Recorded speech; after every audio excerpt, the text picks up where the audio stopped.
The RPG After Years is part of the We Can Make This Work Probably Network. Find out more at probablywork.com.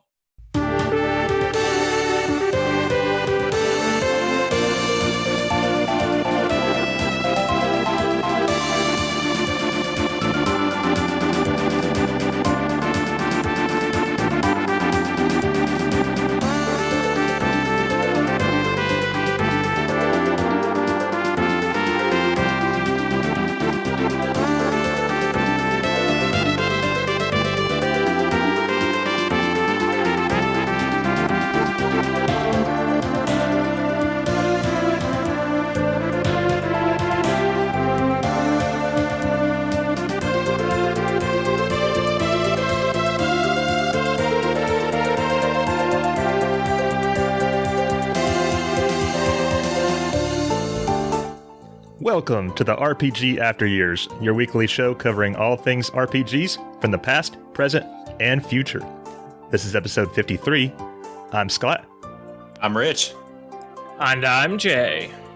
And we also have a very, very special guest joining us today. It's Final Fantasy XIV streamer and content producer, Mo Raines. Hello. So glad to have you here. So excited.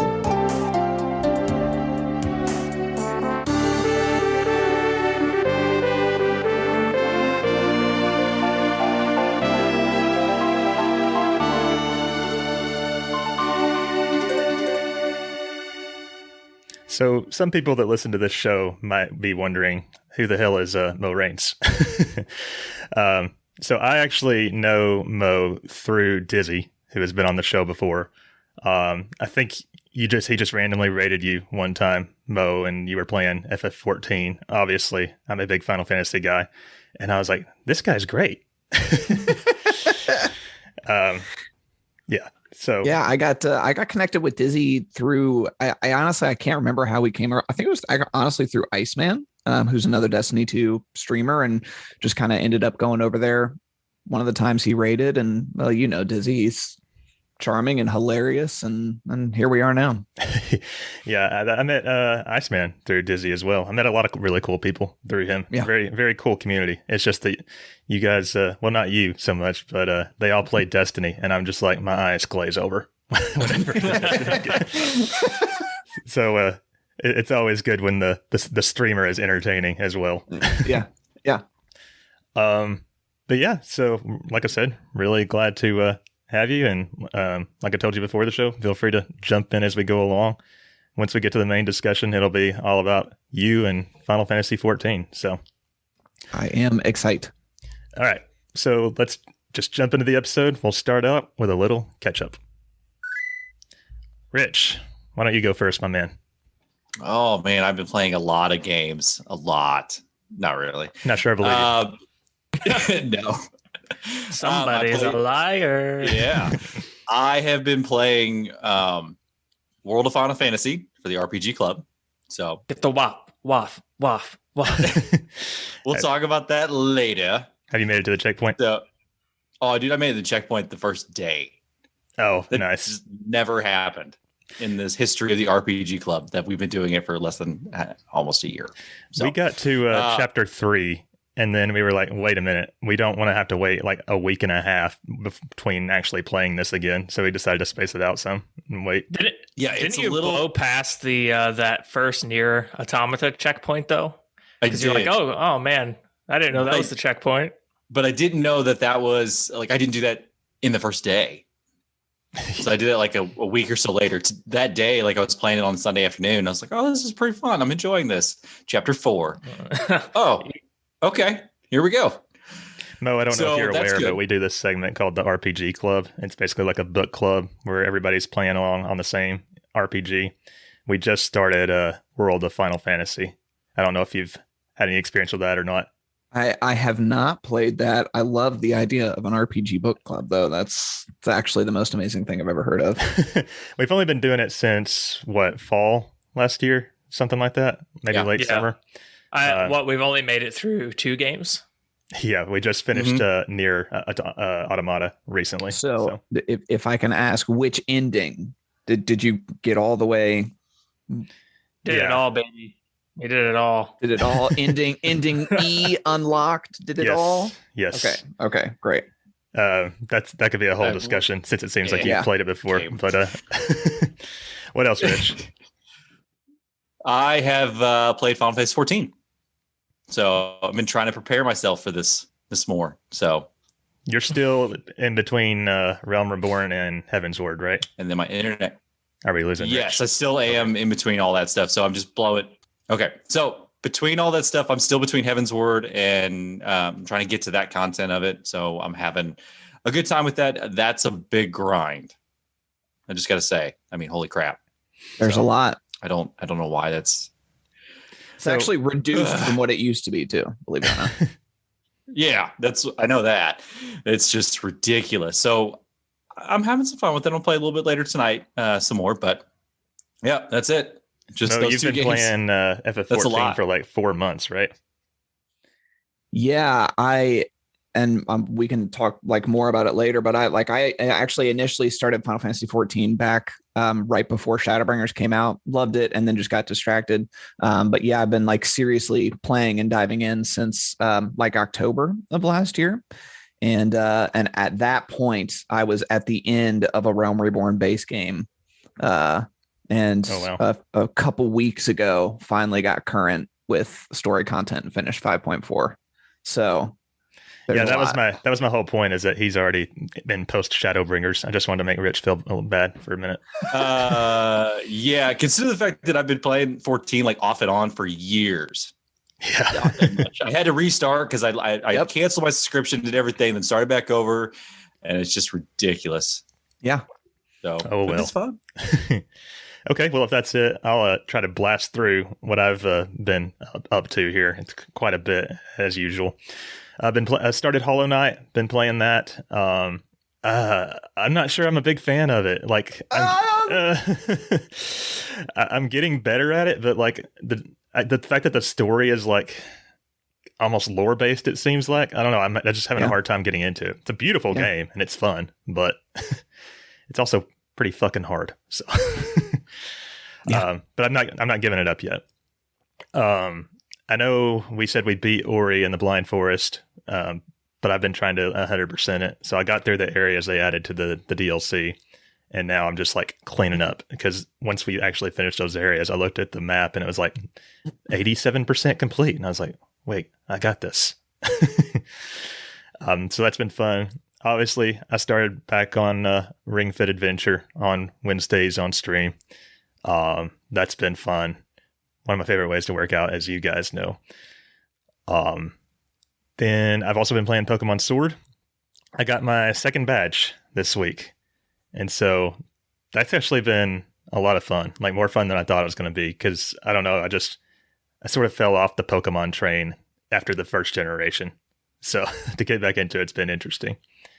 And people really seem to like it on stream. There's so much that you've missed. Yeah. Such a huge gap.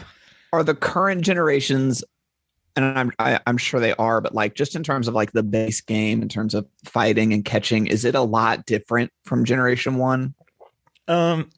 It's more or is it still the same, like rock, paper, scissors? Yeah, I mean, it's basically like that. There's a lot more moves and a lot more things that the moves can do to you that half the time in battle, I'm like, I don't understand why that happened, but it's easy enough to where it's not really a problem usually. Awesome. Plus, since I'm doing it on stream, I'm always asking the viewers like, okay, so this type is weak against what now? And why did that happen?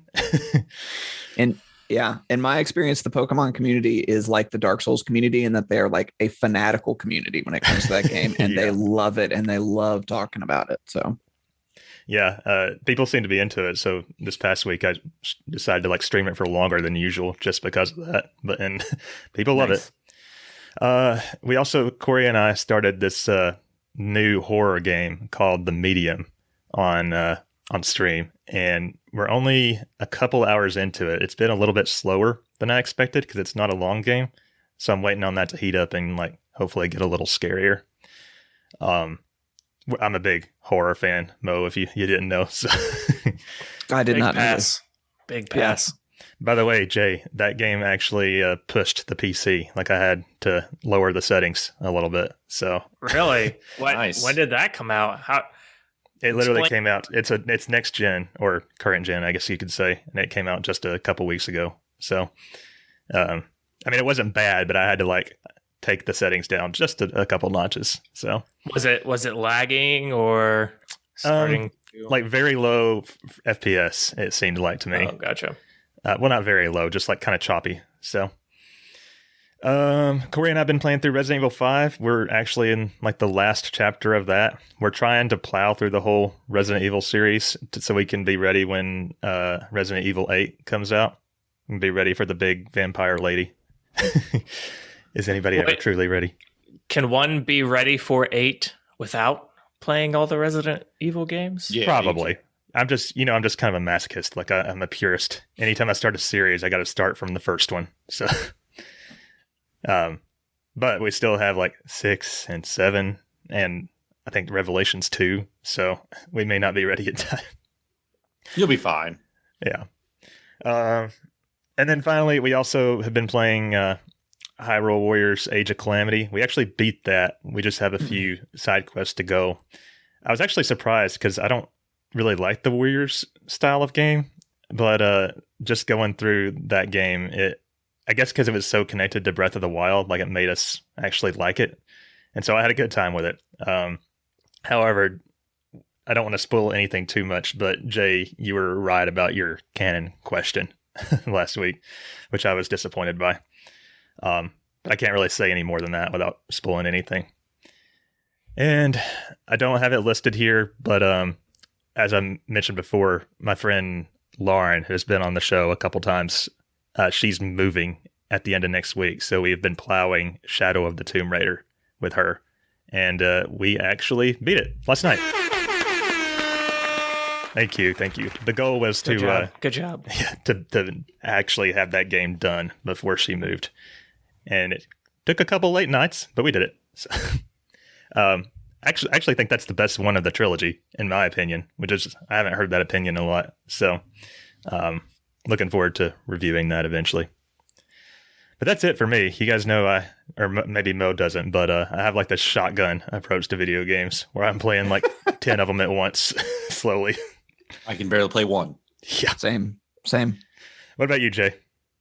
I do not have a shotgun approach, so this is going to be nice and easy, but you better get that button ready. Oh boy. Okay. Oh, so I'm going to start it off with the boring stuff. I got the chapter 2 in WAF. It's okay. There's a particular character that I hate so much. I cannot stand it. I can't imagine which one it is. They are so annoying. But that's going all right. I don't mind it. I've been Gracie liking it. enjoys it. Gracie enjoys watching it, so it's like something that, like a pre-bed ritual where she can just hang out and we'll play games and she's not going nuts. So that's good. I have been playing a lot of Mario. So we bought Super Mario Bros. U on the Switch. I hate it. I hate that one. It's very difficult. None of us are good at it at all. It's not easy. So it is incredibly difficult. So we stopped playing it and bought Super Mario 3D World whenever it came out back on the 12th of February. And we are at Bowser's Carnival. So that's World 8. 6, 8, yeah. Yeah, something like that. So that is going well. Whenever we unlocked Bowser's for that first castle the first time, we were like 50 green stars away. So we had to go and just like freaking grind and collect stars, and that sucked. So you did it though?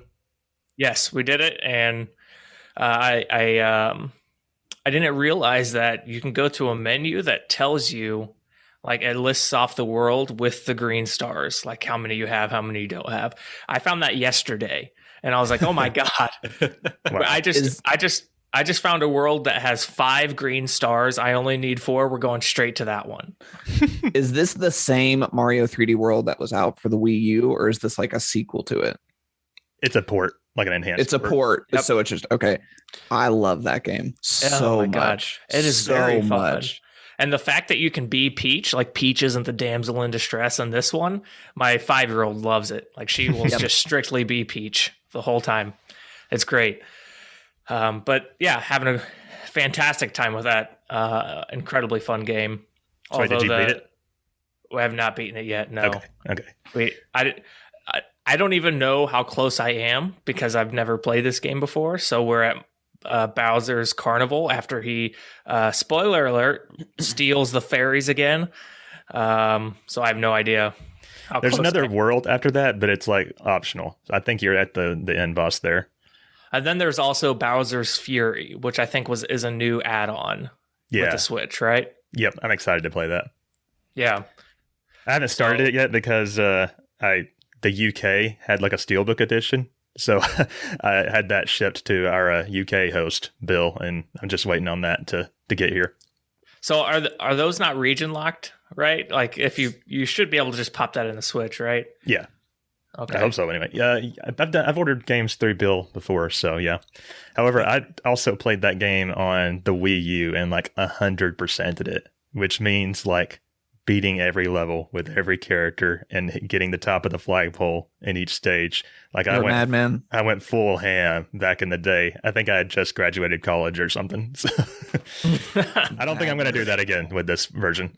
Yeah, right. You're gonna get to go. I got to do it. I got to do it.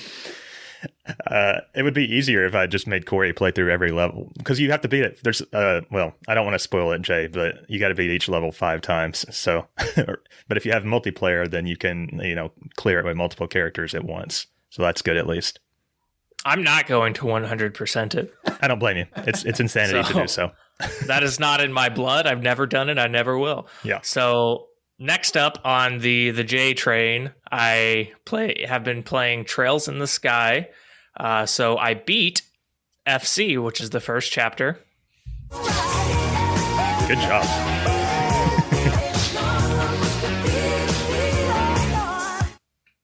So awesome game. I am really, really in love with the series. I love the.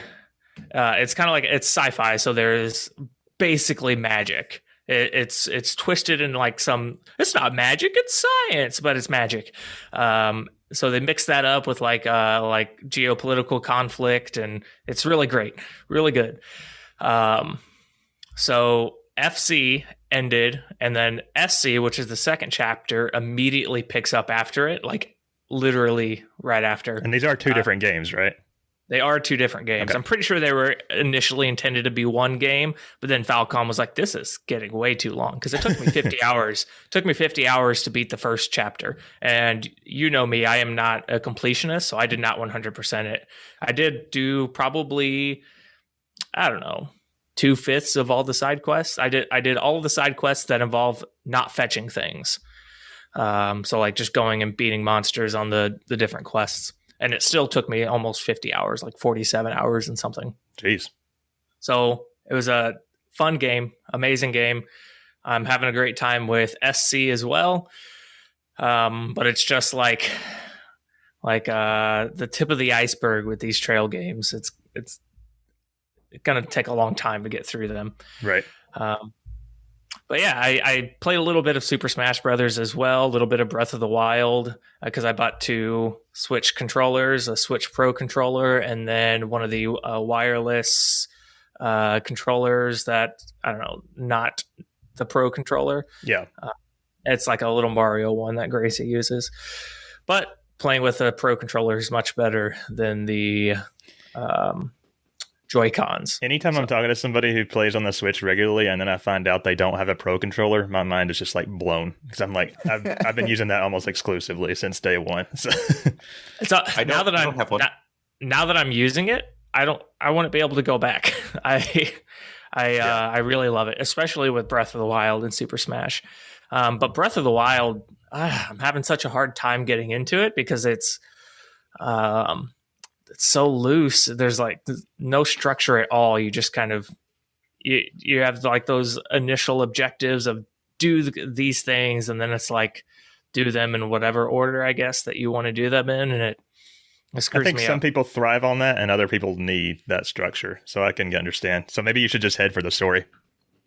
Yeah, Yep. So we'll see how much longer I play that, but I want to finish some Zelda game at some point, and maybe Skyward Sword whenever it comes out for the Switch will be my first.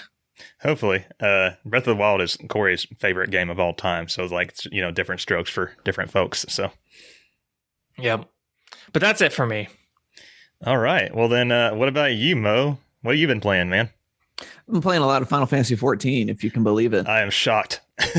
Shocked and amazed. And honestly, I haven't been playing too much else outside of that. It's there's so much to do, and there's only so much time in the day.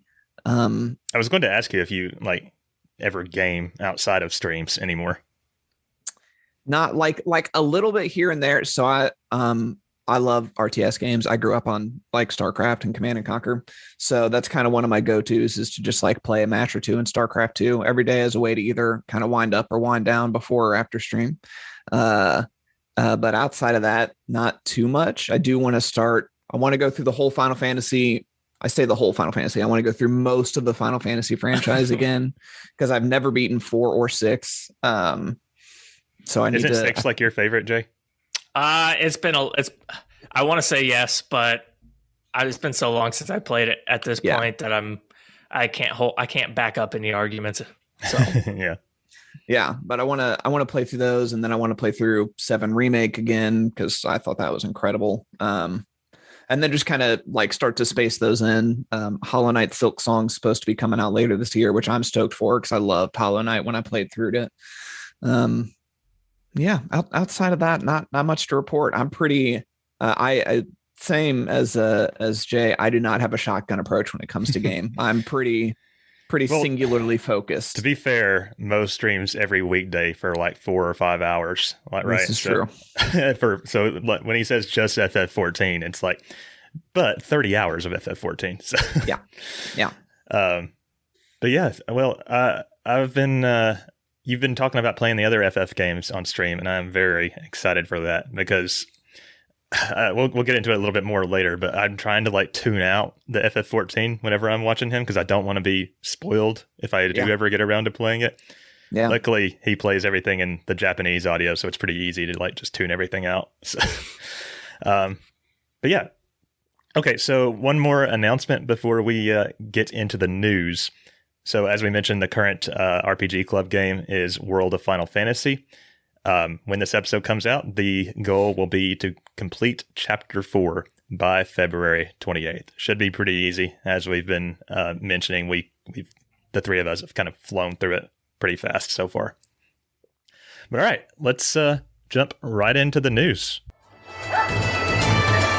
Hear ye, gather round for all your news. Stop your clatter and listen close. Alas, you won't believe your ears. Listen close for the news. All right, so there has been a lot of news in the past few weeks. And since we did the review on Nier Automata, we have not done news in a few weeks. So there's actually more that we could talk about that we ended up cutting from the episode. And our first story here, although when I made this doc, it was probably the biggest story. I'm not so sure, but we'll let Rich kick us off here. All right. So there's a lot to cover what happened with Final Fantasy 14 during their normal fan festival that they have every year. So that's really good. I can clear my throat here. So yeah, we're going to talk about the next content, which is Endwalker. Have you guys seen the trailer for that yet? I didn't actually watch the trailer, but I read all about it, like all the announcements and stuff. Oh, it's going to be awesome that I have not got to. So it'll be probably another year and a half before I touch that after it comes out. Okay, so let's be real. So it's going to be a while. So February 5th is when they announced the unveil of Endwalker. So that's the 4th expansion pack for Final Fantasy 14. So definitely, if you've not been familiar with the Final Fantasy 14, the history on that, we'll talk about that later. It has probably one of the greatest redemption stories out there in video games. Oh boy. So yes, it does. It's crazy. So why do you think it's called A Realm Reborn? Yeah, because that sucker, that was bad. With this new expansion that comes out for Endwalker, you have a lot more content that goes with it. You have new tribes, new threats, new dungeons, small scale PvP modes. We have a new job class called Sage. Interesting. I don't know anything about it. I think it's a new healing class. So definitely take a look at that if you're into You get to the burn some incense. Yes, you hit people with sticks. So definitely take a look at some of the classes there. The new level cap has increased from 80 to 90. I am nowhere near that, and that level grind is stupid. I don't know. That's basically all Mo's been doing on stream the past week, right? Just leveling your classes. And I love it. I love it so much. I like it too, but man, it's such a grind. What level are you, Mo? So I have a monk and a dancer at 80. Because in Final Fantasy, your one character can level all of the classes. It's not like World of Warcraft, for instance, where it's like you have a disciplined priest that is your character. So I have a monk and a dancer at level 80, and I'm leveling a paladin right now, which is level 60. So I'm just kind of working things up bit by bit. You and Rich should do that PvP mode. Yeah, I would get demolished. I'm just the level 57 white mage. That's it. I go rub people with my stick. White mage healing is so much fun, though. It's so cool. Yeah.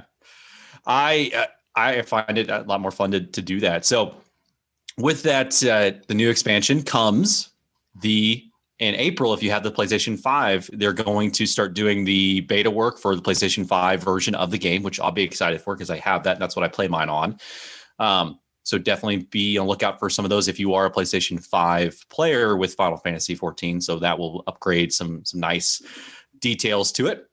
I've heard a lot of people say that they're using this PS5 version as like a jumping off point, kind of, as far as like, okay, maybe now I'll finally use this opportunity to play FF14.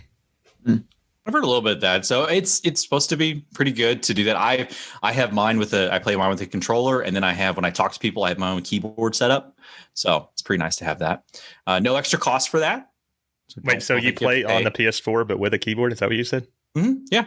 Okay, because I was going to ask, I don't understand how people could play these games You with a weirdo. controller. That's not normal. They actually have really incredible support for controller in Final Fantasy 14. Because your hands are always just dancing across that keyboard. So like, how would it work on a controller? Yeah, there are some like legit top tier players who use controller for fun, and it's amazing to watch because they're just scrolling through all of their different menus where I have everything laid out. It's its own art form. Yeah, like a matter of memorizing shortcuts, like specific button combinations to do things. Yeah. Well, which is pretty nice though. Like if I ever chose to, I could put a mouse with my PlayStation 5 and play it just like I would a PC. So that ability. Interesting. Yeah. So go ahead. Let's say with that, that's pretty much all the content that they have with the new expansion that comes out. I can't remember exactly when that's coming out now, but it'd be in the fall. So be on the lookout for that. But the scheduled beta is for April 13th of this year. Awesome. What do you think about this, Mo?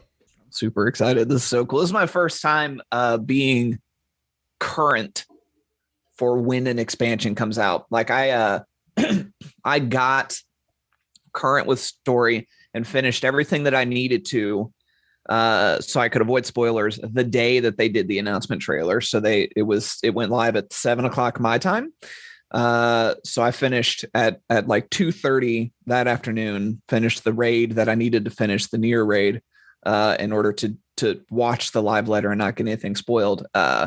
And it's been a cool experience to be current and have things that they're talking about be applicable to me as a player, as opposed to like, oh, cool, a WoW expansion's coming out. Like, that's neat, I guess. And not really having it mean anything to me at all, even when I was playing WoW. So I'm super excited. I think all of we can go into more detail later. But like all of the changes they announced were amazing. And they also, and this isn't a spoiler, but they announced that 6.0 will be the end of the storyline that they started telling with A Realm Reborn. I was just about to bring that up because I'd heard that but Final Fantasy 14 is going to continue, but it's essentially, I guess what they're going to do is they're going to end this story and then start a new story still within the universe of Final Fantasy 14. I'm interested.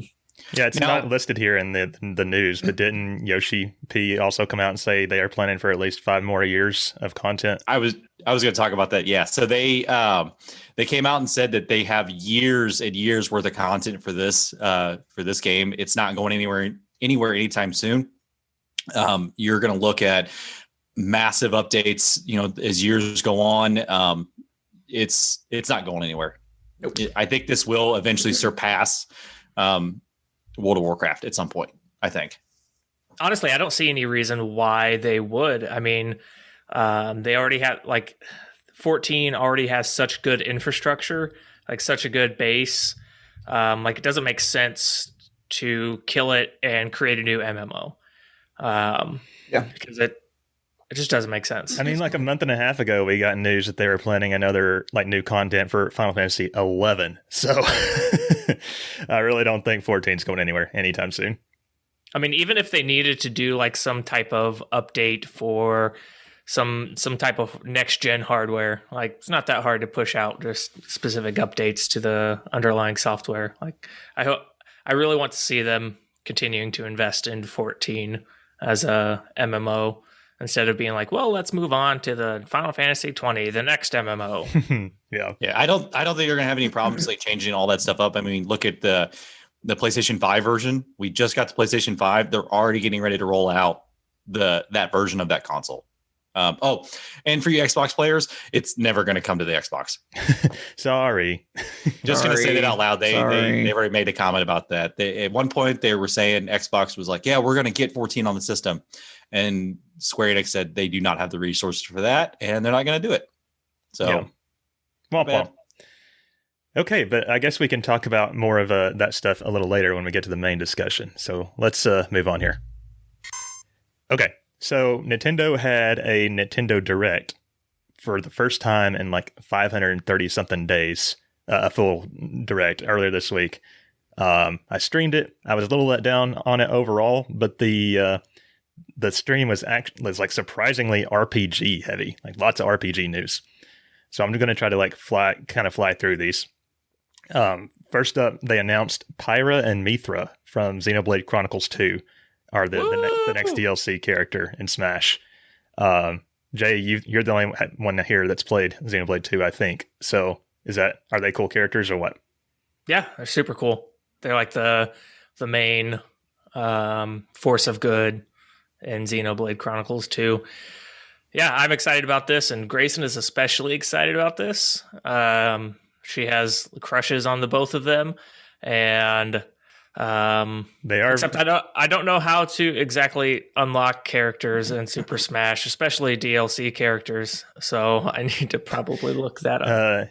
Well, you open up your wallet and you pull out your credit card, and so you can just buy these characters. You don't have to buy them and then go do 1,200 battles to unlock them. No, they're available as soon as you pay for it, basically. Excellent. And if you get the whole Fighter's Pass, you'll also get a Sephiroth. So there you go. I think a lot of people, well, maybe not a lot of people, but a lot of people were pleased that the character from Xenoblade 2 was not Rex. Would you echo Rex sucks. I hate Rex. I'm very happy that it was Mithra and Pyra, and I'm specifically happy that it's the both of them. I'm not going to go into any big details, but the fact that you can switch between them makes a ton of sense. It's very interesting because starting with Smash on Wii U, I think that they made it to where all the characters that had big switches, as far as switching between different characters, they sort of split them up or removed them. So this is they're bringing that mechanic back. Because, it used to be Zelda and Sheik were the same character. So it's just interesting. So I'll be looking forward to seeing how they play. I wasn't very hyped because I haven't played Xenoblade, but it's cool anyway. Can you all I don't know if you have experience with it, is Xenoblade Chronicles and Xenosaga, do those still take place in the same? I only ever played the original Xenogears for PS1. Is it the same universe or is it just completely independent games? Don't quote me, but I think they're different. So it's more complex than that. Different, but not different. Okay. Clears everything up, right? Yes. Yep. The next, so they're different, but there's some context behind. Got it. I know. In Xenoblade 2, can't you unlock one of your blades is Cosmos from those old Xeno games? I think that's the case. Yes, you can. Very cool. The next RPG thing from the Direct, they announced a Legend of Mana remaster. It's coming to PS4, Switch, and PC on June 24th worldwide. I know Square, I've took out a few Mana-related stories here, but like Square seems to like really be pushing the Mana series lately. I know Trials of Mana sold, like it was the best-selling entry in the series so far. So, anybody excited about that? I might try it. It looked kind of cool. I only ever played Secret of Mana, but I loved it. So I might try it. Disa in the chat said Pyra and Mithra were awesome, but she was disappointed because they thought that they were announcing Xenoblade 3. Sorry, Disa. They also announced the release date for Saga Frontier Remastered, which I know Rich is super excited about. Pass. Hard pass. Get the hell out. For context, Mo, a long time ago, Rich had to play Saga Frontier for the show, and he hated it. So, oh God, Awesome. No. That's coming on Rich. April. What's the saga? I swear to God, I'm gonna punch Bill when I see him. I'm just gonna punch him. It's gonna be a long time before I ever see that man. I'm gonna punch him just because of that. This was before Jay and I were on the show, Mo. So, Okay. there's some history there. Noted. Another major announcement, Square Enix announced tactical RPG, tentatively titled Project Triangle Strategy, which may win the award for worst title ever, announced for Nintendo Switch, and a demo is available now. I actually tried it on stream. It looks like Octopath Traveler had a baby with Final Fantasy Tactics, and it plays like that too. I'm so into this. I'm really excited because I loved Final Fantasy Tactics. At least I remember loving Final Fantasy Tactics. I haven't played it in over a decade. But I also you and I just became best friends. Right. I also love the aesthetics of Octopath. I have some issues with the actual story and getting through the story and whatnot, but the gameplay and the aesthetics of Octopath are god tier for me. So mixing them together just sounds so great. What if this turns out to be the next Tactics game? that would be surprising. That would be cool, though. Like I said, I did not finish the demo, but I did play the first battle, and it was really fun. And it starts you off in like chapter 6, so there was a lot of context missing for the story, but the story seemed like it might be legit. So, and it's all voice acted, so that's nice as well. I mean, if the characters actually interact with each other beyond like a couple of text boxes, that was everybody's complaint about Octopath, right? Yeah. Let's see. We finally had an HD remaster of Zelda Skyward Sword announced for the Switch. Been long rumored, but it's set to release on July 16th, and I've already pre-ordered it. So, technically speaking, we already had a Zelda episode that dived into this, but isn't Skyward Sword like technically one of the first ones? It is the earliest game in the timeline chronologically. Yes. And it sets up a lot of things, like explains why the cycle keeps repeating, things like that, how Hyrule got founded, that kind of thing. I'm probably going to play that one before anything else. I think Gracie was also kind of excited because it looks like there's a little more a little more of a relationship between Link and Zelda in that one than maybe some of the other ones. Yep. There's actually like a romance between them in that one. In my opinion, Skyward Sword has the strongest story in Zelda, which, to be fair, is not a very high bar, but I really enjoyed it. I loved it when I played it. And they're also adding button controls for anybody that hated it because of the motion controls. It's hard for me to imagine how that game would work without motion controls, but they did it. Now I want them to do Twilight Princess. Yeah, I don't understand why they're not. I'm still hoping for like some kind of Zelda 35th anniversary direct, and they're like, we're bringing Twilight Princess and Skyward Sword to the Wii, and maybe some other cool Zelda shit. But yeah, I'm a huge Zelda fan, so we'll be playing that again. And then did Skyward Sword come out after Twilight Princess? Yes, it was the most recent before Breath of the Wild. Well, most recent console game anyway. So why the heck are they doing that before Twilight Princess? I don't know. Which I'm fine with it.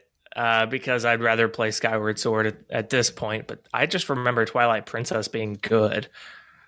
A lot of people would argue with you, but I love all the 3D Zeldas. So, and then finally they announced a port of Miitopia, which was a 3DS RPG starring the Mii characters, like your little Miis that you could create. It's like really cutesy, but it's also an RPG. I don't think I'll be picking that up just because it's like, who has the time? But it looks kind of cool for some. I'm sure some people will love it, is what I mean. Okay, and that's it for the Direct. All right, so next up, Cyberpunk 2077 reportedly had the biggest digital game launch of all time, which is surprising given all of the backlash, all of the issues. And this includes all of the people returning their copies and getting refunds, as well as Sony no longer selling the game in their store, the PlayStation Store. So I was say it also probably had the biggest digital refund of all time. Yeah. I mean, they still sold over 10.2 million or something like that. So it's insane. The game is still wildly successful despite all of the controversy and ongoing controversies and the continued issues of CD Projekt Red, which we will looks like that this story actually was removed. So I'm going to include it here. But even though this game still sold, the CD Projekt Red was targeted by like hackers and stuff, and one of their servers got locked up with malware, and they ended up losing a bunch of source code to The Witcher and Cyberpunk because they didn't want to pay the hackers their ransom. So lots of adversity that CD Projekt Red is going through, some brought on by themselves, some induced by outward sources, but still kind of brought on by themselves because they don't take cybersecurity seriously, apparently. But as far as news goes, though, it's the gift that keeps on giving. Yeah. Right. But still, despite all of that, biggest digital launch of all time. So kudos to them. And it looks like we're going to have another next-gen update coming in the second half of this year. Mo, just in case you don't know, we do this thing for Patreon called the Aftercast, and it's basically like a 30 to 40-minute extra episode where we just talk about whatever we want. We don't have like any kind of fears of talking about politics and that kind of thing. We've been trying to do an episode about all this CD Projekt Red controversy for a long time now, but like it seems like every week there's another story, so we're just waiting on everything to settle down. Yeah. So like, coming 2023. Yeah. By the time we release an Aftercast episode, it's like stale. It's like, well, God dang it! No, we got another one. By that point, Cyberpunk 2078 will be out. Yeah. But yeah, so one day we'll get there. Okay, so Diablo 2 Resurrected was announced for PS5, PS4, Xbox Series, Xbox One, Switch, and PC, which will release in 2021. And I see Mo dancing for that over there, so it means he's pretty excited. Big excites. Yes, so it looks to be a really good update for Diablo 2 that's going to be out there. No really news on Diablo 4 at this time. I think that's still a ways off, if I remember correctly. They said not to expect it this year. That wasn't a news story.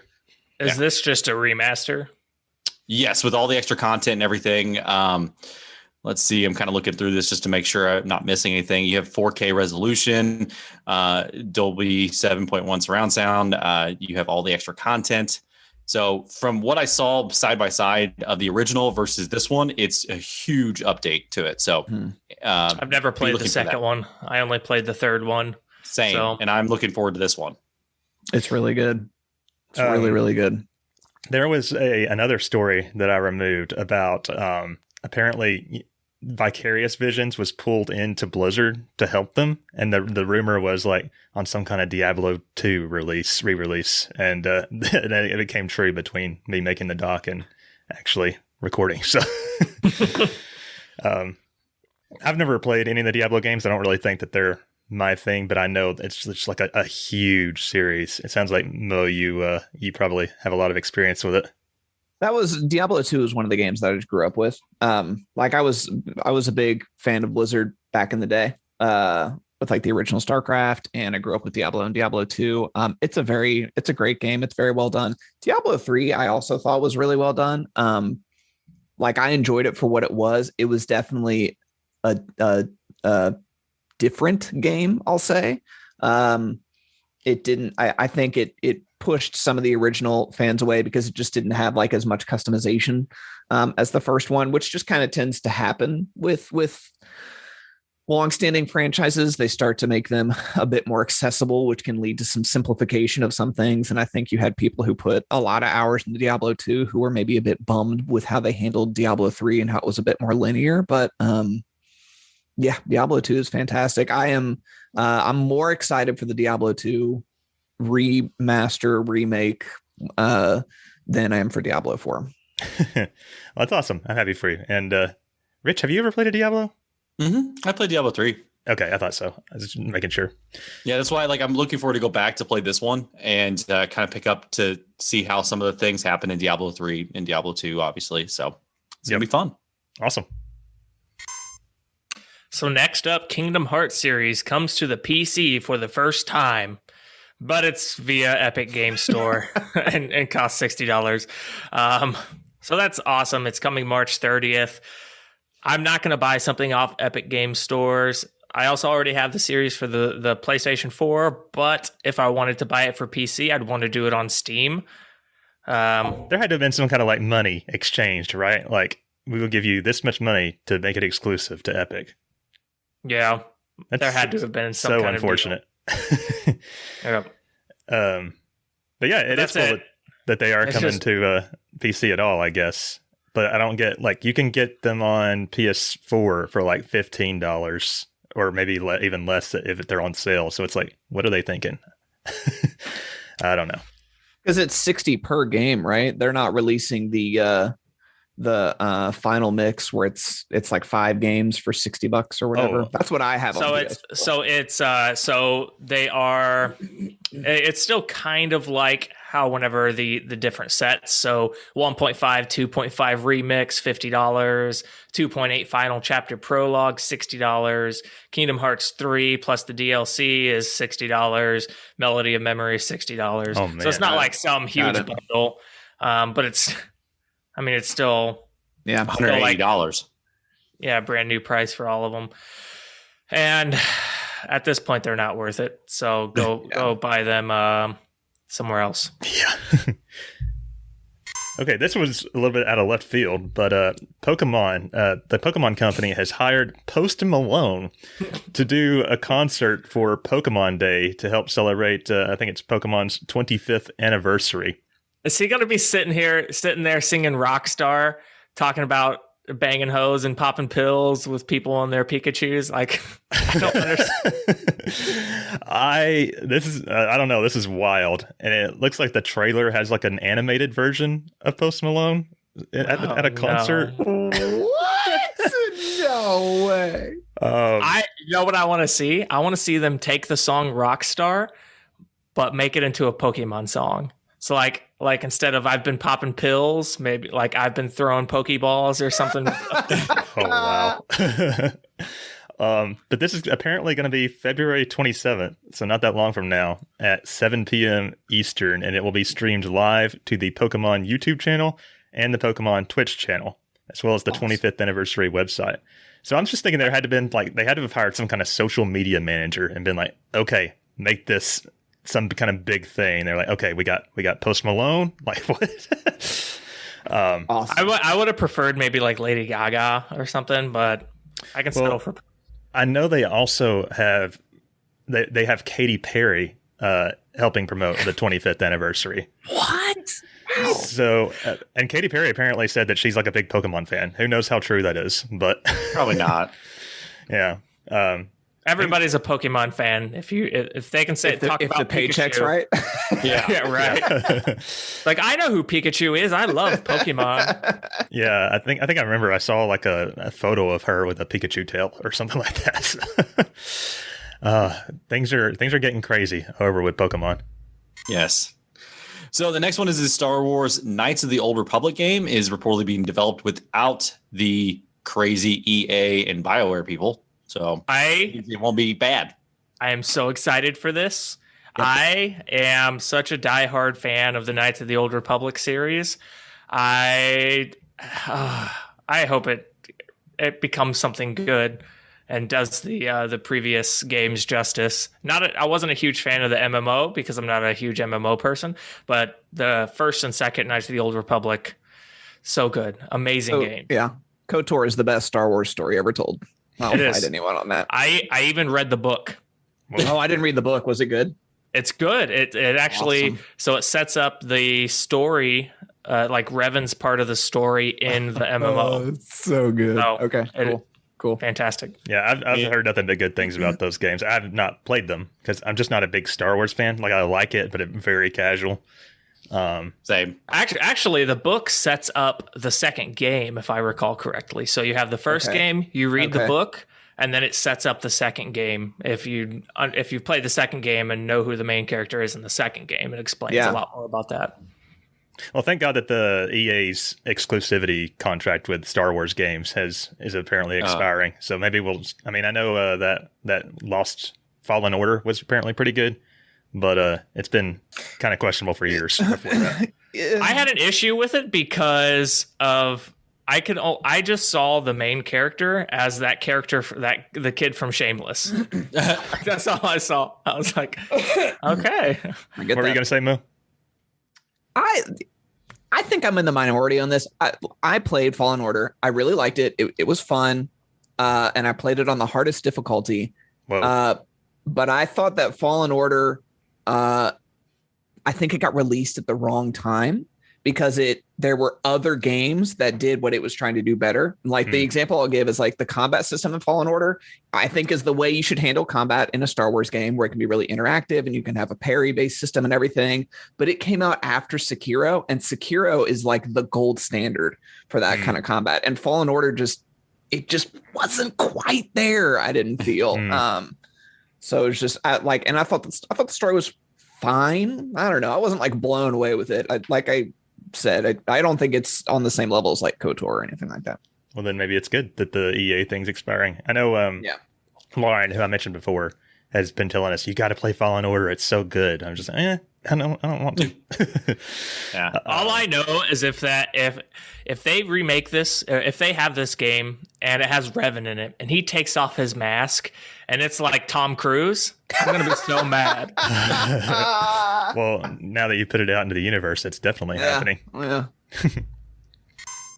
All right, so next up, Atelier Mysterious Trilogy Deluxe Pack launches for PS4, Switch, and Steam on April 22nd. So this is a bundling of some Atelier games. Like I said, the Mysterious Trilogy, which includes Atelier Sophie, Atelier Fierce, and Atelier Liddy and Sully, all the DX versions. So if you're a fan of the Atelier series, look forward to that April 22nd. I know we got some people in the audience who love those games. So I think it's probably a good way to get into this series if people are interested. I've heard that if you want to get into the series, start with Atelier Ryza and then play the other one. I think Colin suggested that. Oh, okay. Well, maybe I think it got nominated for RPG Club, so maybe we'll be forced into getting our feet wet with it at some point. Rich would hate it. He would hate it so much. It's all there's no English dub. It's all Japanese. All the waifus. You have to read. I don't do that. I'm just kidding. Okay, so this is some big Mass Effect news for everybody. So the Mass Effect Legendary Edition releases May 14th. So I'm not really a big fan of Mass Effect, so I don't really know too much about it, to be honest. I know it's a big series by EA and BioWare. It's a game with aliens. And relationship building and choices and customization, and there's a story. So there you go. They've done a lot of updates for the first 3 games, and you know, that's all I know. Who knows more about Mass Effect? I don't know. It's gonna be awesome. It's gonna be really good. Sure. It's a great story. It really is. That's like it's an incredible space opera. Mass Effect 2 in particular is like, I would put in my top 10 games of all time. 2 is the only one that I played. Across the board. And playing 1 and 3 gives more context to two. Like they did a really good job of actually having actions that you do in one impact two and then impact three. And I'm super excited for that. I've never played that either, but I'm excited to because I've heard so many good things, and I've always like kind of wanted to play them, and I've just been waiting on this HD remaster. This and Yakuza are like the two series where like I want to try those. So I know it's played through the second one. It does, yeah. I played through the second one on release, and then the only other one I've played is Andromeda, and I played maybe like 3 hours of Andromeda, and I'm like, I can't do it. I never played Andromeda. Yeah, it sounds like you guys didn't miss out on much. Yep. They did detail like all the changes that have been made to Mass Effect 1. I'm not going to go over those because we are running short on time here, and we want to give Mo some breathing room here in a minute. But they did say none of the DLC will be included because of some kind of code issue, which is weird to me. It will not be included? Not the Mass Effect 1 DLC anyway. Oh, Mass Effect 1. Oh, got it. Which is kind of crazy. They also removed some gratuitous camera angles of like some of the female characters that kind of linger on their asses. We could go into a lot on that, but apparently there's like one character in particular that her whole thing is she was created to be like the perfect woman. And that's like a whole like personality or internal not flaw, but like it kind of fucks with her head a little bit. And she in particular has all the ass camera lingering shots, so it's like not cool, man. So I think this is a good thing. And I have a little note here that apparently they removed a same-sex relationship, like a gay one, but I think reading more into that was just development history, not like an actual change between the remaster and the original. So I was going to go on a tirade about that. Still sucks, but does that mean there's none, or that it was just a specific one that they removed? I think there are some gay relationships in there, right, Mo? I thought so. You can, like, you have that option to pursue kind of whatever you want. I would be amazed, and it would tank that franchise, I think, if they got rid of that option, because like, how can you do that in this day and age? Yeah. So I'm curious, but yeah, no, I can't imagine they would not have that be an option.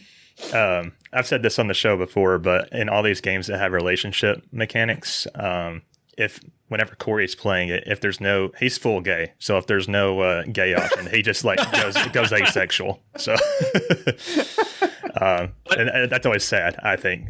So with the little news note you made, it's like the changes they made: ass camera removed, same sex relationship removed, and it's like, okay, super woke. Okay, what happened? What happened to this next one? Yeah. But yeah, I'm excited for this release. So next up, really quickly, and this is something that I want to talk about in an aftercast as a topic, Warner Brothers patents their Nemesis system from the Lord of the Rings, one of their Mordor, whatever game. Shadows of Mordor. So they patented that system. So if you go and create a game that has a system that resembles this Nemesis system, you're under risk of being sued. So you have to be very careful about making sure that your systems have specific, unique qualities. You can't be influenced too heavily by a gameplay mechanic, specifically the Nemesis system one. That is so stupid. So I think there's a lot of implications this has, and we will talk about it on an aftercast at some point. But just fun little news. Imagine if Nintendo copyrighted jumping on an enemy to damage it. Or like, I'm blanking right now, the Dark Souls company, From Software, what if they were like, they patented parrying? You're not allowed to roll.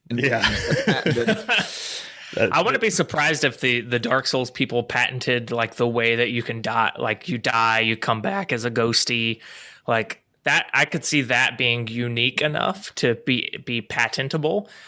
And that's such like a common feature in games now. Like Dark Souls kind of popularized that. Yeah, it's like, why you got to do that? Why you got to? People want to. You should want to influence people. But I digress. Yeah, I feel like we'll have a big topic for that for me and Jay. Like I have a lot of thoughts about that. That's just not good. This impedes on my First Amendment. Yes. Oh boy, yeah, I'm excited to talk about that. And then finally, that's the end of our news, but here are the RPGs released in this past week. The Protagonist EX1 entered early access on PC on February 18th. Persona 5 Strikers came out on February 23rd on the PS4, Switch, and PC. Corey and I are very excited about that one. Apparently it's supposed to be real good. Hellpoint came to Switch on February 25th, and that's it. Nice. Okay, so let's go to the RPGs that are releasing this coming week. I'm excited for Bravely Default 2 on the Switch. February 26th. Shores Unknown, the PC, entering early access. Yakuza Like a Dragon, PS5, March 2nd. The Fellowship Saga, which has no relationship to Saga, I believe. Or Lord of the Rings. I was about to say, but does it have a relationship to Lord of the Rings? Yeah, maybe. So March 2nd for the PC. Neptuna Virtual Stars, PS4, March 2nd in North America and March 5th in Europe. Everhood on Switch and PC, March 4th. I have no idea what a lot of these are. Yeah, pretty strong lineup though overall, and I know Bravely Default 2 is going to be like a huge release for RPG fans. I know there are a few people in our Discord who are just like super hyped, like beyond all belief. Yes. So, yeah, Disa says she's super excited for Bravely in the chat, and I know Frost is like bought a Switch for that game. So, but yeah, so that's it for the news, and with all that out of the way, we're going to take a quick break before we get to the main discussion.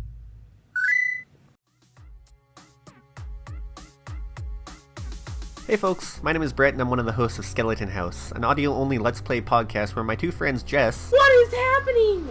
Oh my god! ...and Steve... Even he looks spooked. ...play through video games, and I edit them, add context, and act as your eyeballs. Also, we have a cat. Come check us out at skeletonhouse.buzzsprout.com or look up Skeleton House on your favorite podcast app. Or your least favorite podcast app. I'm not here to tell you how to live your life. All right, then. We're finally getting to our main discussion. Just who is the legendary Mo Raines?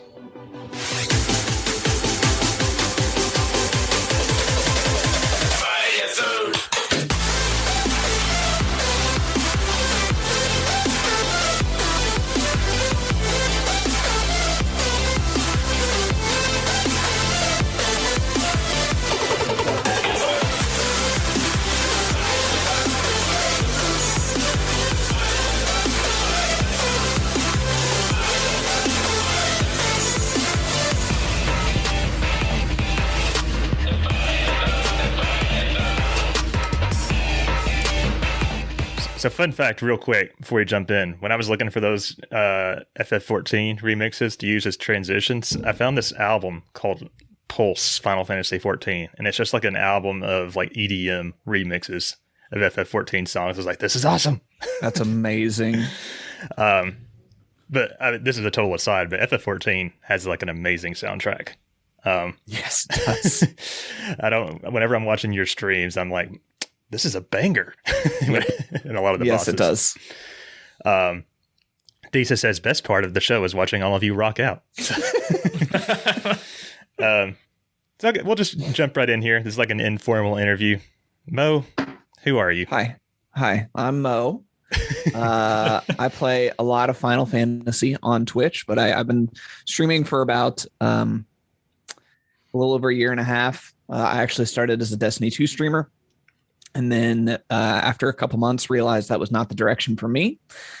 Started doing a lot of variety and eventually made my way back around to Destiny 2 for a bit. And then in October of last year, I wanted to jump back into Final Fantasy 14 just to see what it was like, because I hadn't finished the base game yet, and see how it felt on stream. And it pretty quickly took off and became the direction for myself and the channel, and since an amazing community has started to form, and it's what exactly was it about Destiny that you're like, yeah, this isn't it? So I thought about that a lot because like I feel like that there's a lot of people who are like, Destiny is a bad game, and then they leave it at that. I don't think Destiny is a bad game. I don't think it's the game for me. And I think it was mismanaged expectations. And I'll say, like, 25% on Bungie's side and 75% on my side, mostly because I think Destiny 2 is a great MMO FPS looter shooter. I do not think Destiny 2 is an MMORPG. And I kept expecting that to happen. I kept waiting for like the big change to happen where it was like, okay, cool, here it is. And it's just, I think at this point, it's pretty safe to say they've created the game they want to create. And I think that's a great game. It's not for me to play outside of like maybe a month or two a year. It's just missing a lot of those like key elements of like what I personally would look for in an actual RPG style game, whether it's an MMO or a single player adventure. But I mean, for the game that it is, I think it's great. I think the gunplay feels really tight. I think they handle certain mechanics well. I think I think they're getting more and more creative with the weapons and armor they're creating, and that's awesome. I think when I first started watching you, you had just switched to FF14. I think I maybe saw you play Destiny once. And at the time, I remember you said you had planned on playing FF14 for a couple months, getting to a certain point, and then switching back to Destiny. And then just recently, when you reneged on that, I was like, yes. Yes. Yes. Yeah.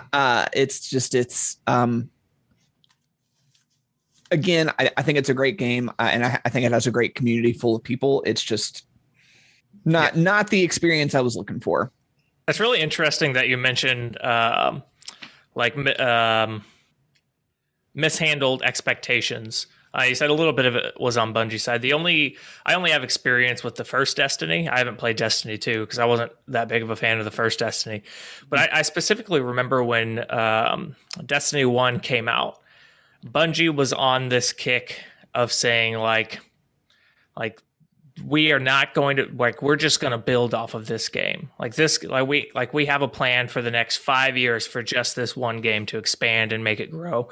And eventually that ended up getting scrapped and they just came out with Destiny 2 instead. Right. So yeah, I wonder if that 25% might be a little generous, but because I remember also having expectations that just were not met in the long run. Yeah, and the only reason that I say 25% is because, like I said, I think they've created the game they want to create. I think maybe every once in a while they overstep a little bit in the things that they're talking about that they want to do and the things that they're promising, and I think they've misdelivered on a couple things. But like overall, you can only put so much onus on the company for not being able to please every single gamer out there, because there are a lot of people who love Destiny for what it is. And it's a great game for those people. So that's why I think most of it is on me. It's just like, just personally, it's not for me full time. I have fun. Every Thursday night I log on, I do a raid with the guys. It's great to just hang out. And then, when the next yearly expansion's coming out next summer, I'll log on and I'll check it out. And then that'll be the end of it. Yeah. Running in Dizzy's circle, I feel like I just hear people constantly bitching about the state of Destiny or like the new patch and why it's terrible, that kind of thing. Yeah. Yep. And at some point you have to wonder, are you guys even like this game? Yeah. Yeah, exactly. Yeah. So have you been like a gamer all your life, or did you get into it later? Yeah. No, I was 5 years old. First game I ever played was Mega Man 2 on NES. Nice. I remember sitting down with my brother and playing it. And it's like, I always just got video games. I always just felt connected with it, and it was like I think people are, they have their natural talents and everything. And that's a whole separate discussion, but like, I don't know, video games just felt natural to me. Like I just connected with them all the time. And so, yeah, ever since I was a kid, that was the thing I wanted to do was play video games, and not as a way to escape from anything, but just because I loved everything about the medium. I loved the storytelling behind it. I loved the mechanics of it and loved learning them. And I got really, when I was a kid, I got hooked in, really the Super Nintendo was where it truly all started for me, because I was a little too young for NES. Like we had a regular Nintendo. I played games on it, but Super Nintendo was where I really got sucked in. I actually have my SNES from when I was a kid right back there. Probably still works. You could throw those things off a building and they would work. Yeah, I know Dizzy was recently, like whenever he streams the Donkey Kong Country games, he's actually streaming it straight off the SNES, and I'm like, how is that possible? Is he really? That's fascinating. He must have. That's really cool. But yeah, like I think about games from my childhood from the SNES that really like define me, and it's like Super Metroid, Chrono Trigger, Secret of Mana. Awesome. Mega Man 2 is a hard one to start with as well. Mega Man 2 is not the easiest game. Yeah. No. Do you remember like what your first RPG was? Probably Secret of Mana, because my cousins had it, and that was back in the day. For you youngins out there on Super Nintendo, you used to be able to get, it was like a port that you would plug into your Super Nintendo, so you could have 3 people playing one game. Oh. And Secret of Mana was the first game I remember where you could have 3 people playing the 3 characters. Yeah. And so I remember that and just thinking it was absolutely amazing, because it wasn't just that you leveled up your character in that game, you leveled up your weapons, you leveled up your magic, and it just felt like ever expansive to me. And I remember that being like the first game that I really did the deep dive in, followed very quickly by Chrono Trigger and Super Mario RPG as well. Super Mario RPG was my first one, but since it was my first RPG, I had no idea what it was doing, and it was probably what I was doing. So it was probably another year or 2 before I gave it another go and was like, oh, I get how this works now. Such an amazing game. What do you mean you select attack? I can't just jump on it? Such an amazing game. Yeah, so I think you've told me this before, but what was your first Final Fantasy? 7 is I think my first Final Fantasy. I imagine that I probably played 4 or 6 before that and maybe just didn't jump into it. But 7's the first one that I remember like diving in. I got the strategy guide for it, played through the whole game. I got Knights of the Round. I did the whole thing with Final Fantasy 7. And I also remember that being like Final Fantasy 7 for me personally, and why I think it's probably, well, it's definitely one of my favorites in the whole franchise, was just because of how it impacted me with a kid. That was my first experience. I don't know, slight spoiler warning for anyone in chat who hasn't played 7, but like there's stuff that happened in 7 that impacted, that sort of like broke the rules for me. I'm like, wow, you're not supposed to be able to do that. Like bad guys aren't supposed to have victories like that. And I just remember that being sort of like a profound experience for, 10-year-old Mickey or whatever. So you you didn't know that was about to happen before you got to that scene? No, I had no idea. You loved her, didn't you? You loved her. We all did. Are you kidding? What sadist didn't? Well, I think if you don't know, if you already know what happens, you don't form such a strong bond with that character. Yeah, I knew it before I played 7. I knew what happened, and so the entire I did not invest any. I've never invested any time into Aerith, whatever, as a character. I don't even know what her correct name is, because I know that she is going to die in the original 7. So it's like, okay, now with the remake, it's kind of like, well, we don't know what the hell's actually going to happen now. Yeah. So yeah, I remember like up to the second it happened, be like, nah, something's going to happen. Something's going to happen. Someone's going to dive in. Nah, this isn't going to happen. And then it happened. And I'm like, well, this must be a dream sequence or something. Like something's going to happen. And then it just happened. And I was like, holy shit. Half alien or whatever. She'll heal herself. She can come back from that. No, she gets stabbed all the time by people in battles. No big deal. Use a potion. Where's the Phoenix Downs? Come on. I honestly, like, I'm a sucker for watching reaction videos of like people experiencing that for the first time, and that's why like I am super protective when it comes to spoilers, because experiences like that in video games were so amazing to me. I want other people to be able to experience that as well. And that in particular, I think was everyone cries at that moment. I was also not aware of that twist coming. So when I got to that scene the first time, I did get watery eyed for sure. So Yep. So which ones would you say, you talked about 7 already. What are some of your other like favorites in the series? Yeah, so I was really excited to do this podcast. So like I read through the document and everything, and I've been like thinking about all this stuff. it's hard for me to like really categorize which ones are my favorite, because I feel like, I mean, not only are they independent 10, stories, but like 10's your favorite. specifically the ha ha ha scene. Yeah. Like, we have that as a drop on this show. So good. That's so good. I really liked 10. I really liked 9. I really liked 12, but I liked all of them for different, like there's different things about the game that really jumped out to me. 10, I did more of a deep dive on than 9, just because I thought the sphere grid system was amazing. So like by the end of the game in 10, I had everyone everywhere. Like Kamari could use all of the black mage skills, and it was just like, this is just breaking the game at this point, and I'm great with it. 10 was my first Final Fantasy. It was also the first one that I beat without spoilers. Yeah. And like the emotional impact that had on me, like I don't think I've had a game yet that has hit me the way that the end of 10 does. Yeah. I think for me, story wise, if we're not counting 14, because 14 is an incredible story. I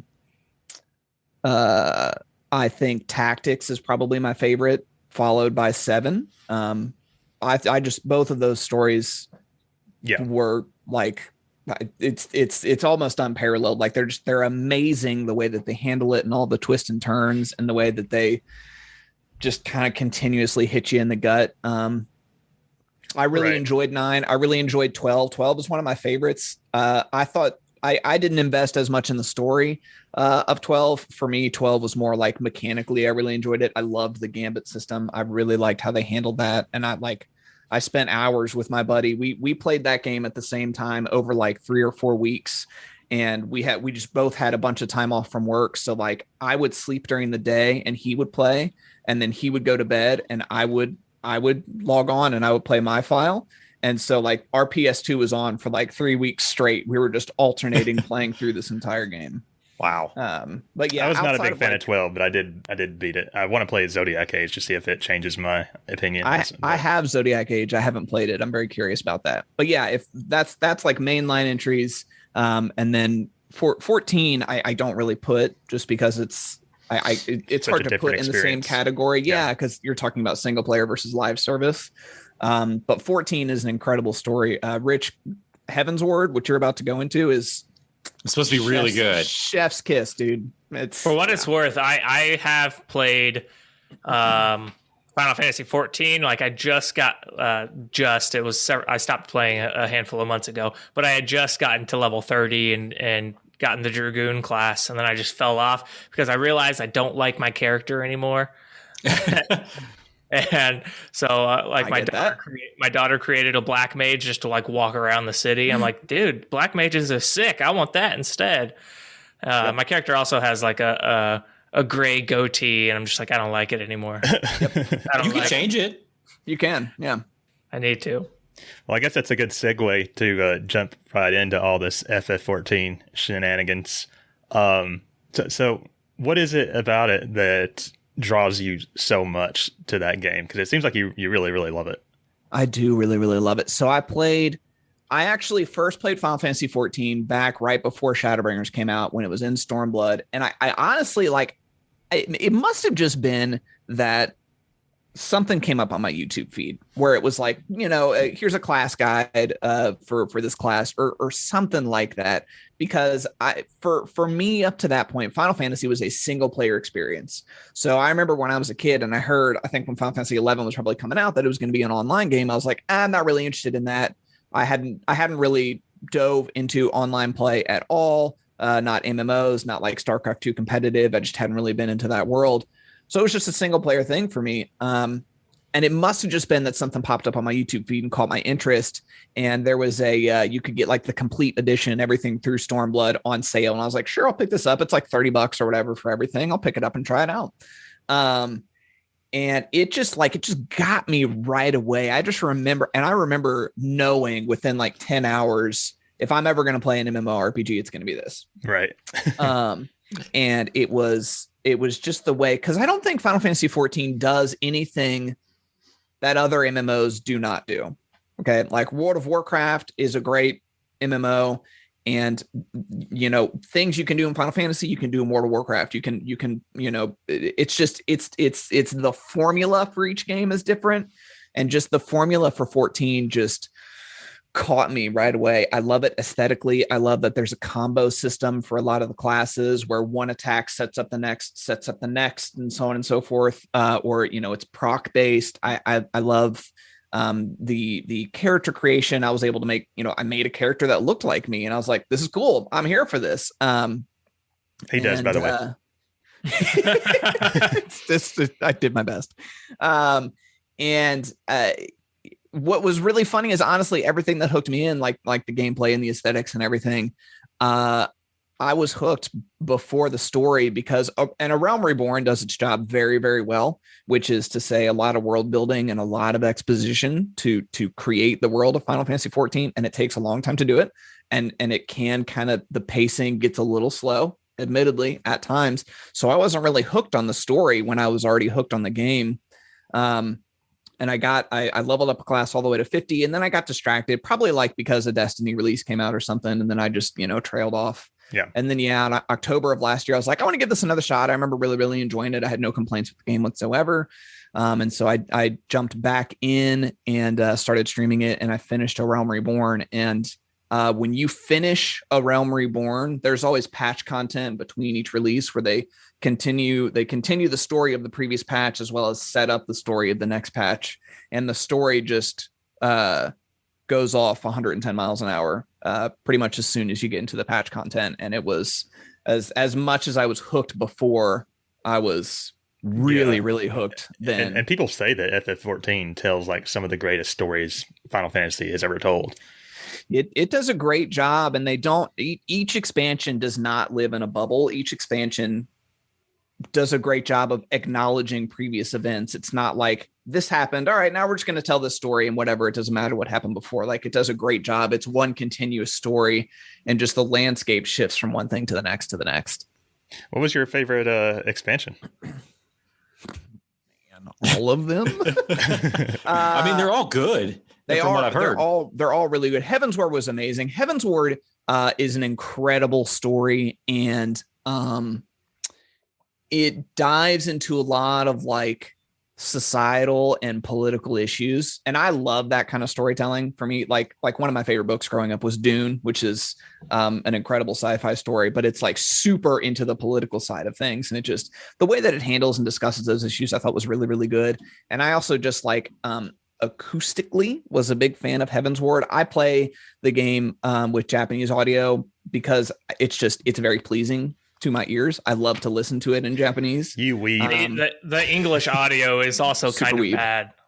It is, yeah. And to their credit, they switched studios starting with Heavensward. And so from Heavensward forward, the English audio got a lot better. And the way they develop the game, the way the localization team works, they actually develop them in tandem. So it's not like you're getting a secondhand experience if you do the English audio. But for me personally, it's just like I said, acoustically, it is more pleasing to my ears to listen to it in Japanese. But in Heavensward in particular, no spoilers, you meet some dragons. And the way they do the dragon speak is very epic, and it's just you listen to it and you're like, this is incredible. And it's oh man. And then Stormblood I was a big fan of because I grew up with Final Fantasy Tactics. Stormblood has a lot of tie-ins with Final Fantasy Tactics, particularly the entire raid series from Stormblood is based in Ivalice, which is Final Fantasy Tactics. And it has a lot of tie-ins with that story. So I just mega fanboyed out for that. And then Shadowbringers is probably the best story to date. The way they told it, the way they handle the characters, some of the omega hype moments that happen are just incredible. And so yeah, that's a shitty answer, and I'm so sorry, but I really did I loved all three expansions for all the different things that they brought with each one. There's been a couple times I've been watching your streams, and you'll get to a scene in the story, and I'll have no idea what's going on, but I'm like, why am I feeling things? Why do I feel this right now? So I might have so far, at least with where I've gotten into the story, I kind of feel the opposite way. And I think it might be a reason why I'm having such a hard time staying into it. So I only just joined a company for the first time. Mm-hmm.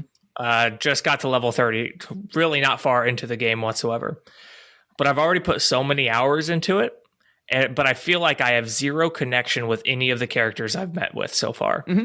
Yeah. And like up to this point, like I've still been like a lone warrior going out doing my Lancer shit, whatever. And so it's been hard for me to like stay enticed into it, to really feel like I'm in a world that has relationships. So where would you say, at what point did might I be able to overcome that, or when do the relationships start developing? When you start doing the patch stuff after A Realm Reborn, I think a lot of people go through that in A Realm Reborn, and I did too. I didn't really feel attached to anyone. I didn't really feel hyper invested in the story in A Realm Reborn. It's good, like it is what it is, but the way, like, I would equate A Realm Reborn, so 2.0 all the way through like 2.3 to the first 25% of any Final Fantasy game, where you're like, okay, this is cool, like this is a cool world, whatever, let me get back into combat so I can try out my new abilities, this is neat. And then as soon as you get into like I said, probably like 2.3, 2.4, leading up to Heaven's Word, which is 3.0, as soon as you get there, that's like when the first big twist happens in any Final Fantasy game, and you're like, holy shit, I am now invested in the story.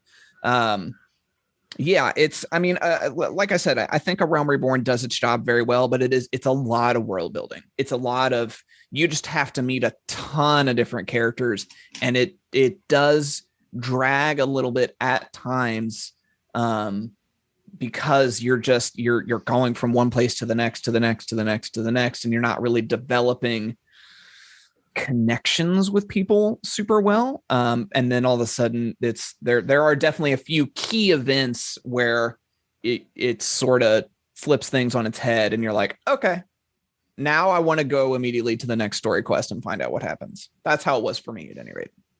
Well, just curious, or like, speaking of all the characters that you meet, do you have like a favorite or a couple favorites in particular? In terms of like NPC characters that you meet? Yeah. Yes, but I can't talk about some of them because of spoilers. So it's not any of the Realm Reborn characters then? Possibly. Possibly, it might be. Okay. I just don't like where Rich and Jay are at. There's cool stuff right around the corner. Okay. And I don't want to I don't want to spoil it for them. But yeah, there are definitely, there's a few characters that I absolutely love. Some of them good, some of them bad. There are a couple bad guys who I think they did an amazing job developing their stories, to the point where it's one of those bad guys that you love when they're on screen, because it's so enamoring. It's like Sephiroth. Every time Sephiroth appears, you're like, yes. So is there anything about the game that you don't care for? Like you just straight up dislike? Fetch quests. No. Yeah, fetch quests are, whatever, but that's like a staple of any MMO, right? I don't really put that on Final Fantasy 14 in particular. And this sounds like a cheesy answer, but no. There's just so much there's so much to do in Final Fantasy 14 that even if there were things that you didn't like, you could almost just avoid them altogether. There's just so much nuance and so many things that I have a lot of fun with, that I do a deep dive on, that there's nothing that jumps out to me. Like a common thing that I've heard in just the community in general, not just the Final Fantasy 14 community, was that people thought the combat was slow. And I will say that sub level 50, it's not like blowing your socks off, but I think that's because they just take their time to introduce you to skills one at a time, so that it's not an overwhelming experience. I was just say, it looks pretty damn hectic to me whenever I'm watching you. So. Well, and it's super, like, it's just truly fascinating to me, and I'll be as concise as possible. It's just like, I leveled a monk all the way to 81st, which is a melee class, and I just like, I've loved that class in Final Fantasy. That was always one of my favorites in Tactics.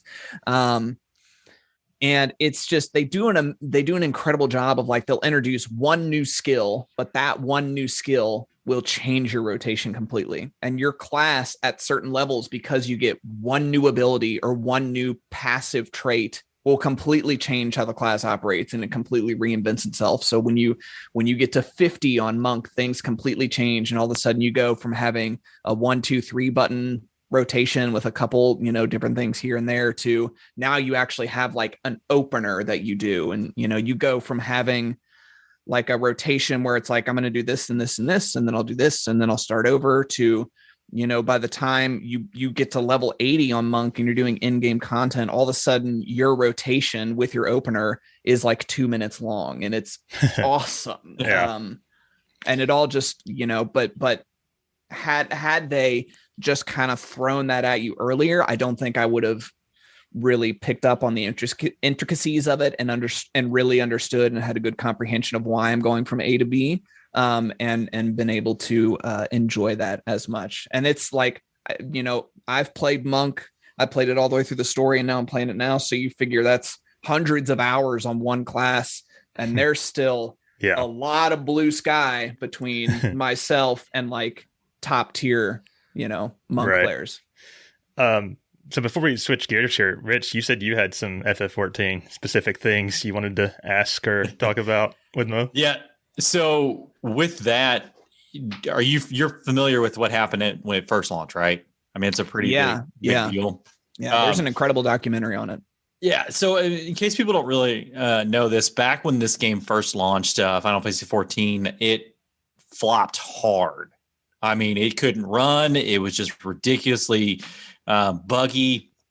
Nothing worked properly, all the way to the point where they just had to scrap it. But while they were doing that, they let everybody continue to play the game for free. So Square Enix just said, you know what, we're gonna let you go with this whole thing. We're gonna be making changes and take care of that. And then just all of a sudden they said, okay, here it is, A Realm Reborn. So that's where that main thing comes from, is A Realm Reborn. And they brought Yoshi P in there, and I mean, that guy redeemed everything from this game itself. So great job with that. So what do you like is not a actual class, which are combat class? Any particular non-combat classes you partake in? Do you mean like the crafters and gatherers sort of deal? Yeah. So just two thoughts in my head to get out. First of all, I love that when you watch a trailer for A Realm Reborn, it is explaining what happens at the end of 1.0, and it is the segue from 1.0 to 2.0. And they actually, when they finished 1.0, they shut the servers down, displayed that trailer, and then like when you came back to the game, you were in A Realm Reborn, you were in 2.0. It's super fascinating. I haven't jumped into too much of the crafting and gathering yet. I know that I love the system because of the limited time that I've spent with it. That was one of the things that I thought was really cool when I first played back prior to Shadowbringers. But yeah, I've spent so much time getting through the story and doing the combat side of things that I haven't really jumped too much into that, which in and of itself to me is fascinating. That I've put, like, let me pull up my Steam here. Drum roll, pause for dramatic effect. We'll get there. I've played 700.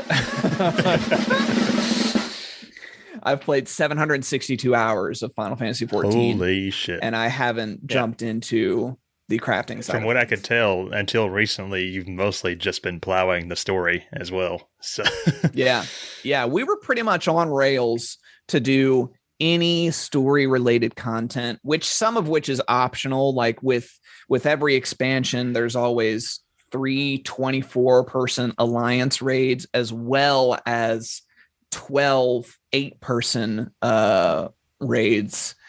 And those are optional, but they have story beats in them. Those are examples of where they kind of tell a story within a capsule a little bit. But they're still incredible stories. So I made sure I wanted to do all of that stuff as well. But yeah, I mean, up to this point, we were pretty much on rails doing exclusively story stuff. So there's still Yeah. You know, the majority of the combat classes I still have left to discover. I haven't really done crafting and gathering. We finally got a house for our free company. I haven't really jumped into too much of the glam side of things. So you're not really worried about running out of content to stream. I am not. There's so much content for this game. It's ridiculous. Yeah. So yeah, there's no shortage of it. No, That's one reason why I'm so scared to really keep playing it, because I have all these other games that I want to play. I have all this other time investments that I want to do, but then I look at Final Fantasy 14. I'm like, I want it, but does it want me? It's so big. And I typically, it's kind of funny because honestly, like I am not. Never to this point have I been someone who's like, I'm going to exclusively play one game. And I don't necessarily, kind of like we were talking about earlier, like I still dabble in other games and I still want to take time to like play through the other Final Fantasies again and so on and so forth. But like, this has been a pretty unique experience for me in that like I have been pretty, for the most part, singularly focused on Final Fantasy 14 for, you know, coming up on 5 months, and I'm not feeling in any way burnout at all. Like I still, right now, I'm thinking about streaming tomorrow, and I'm like, I am excited to jump back in and to play. This is going to be great.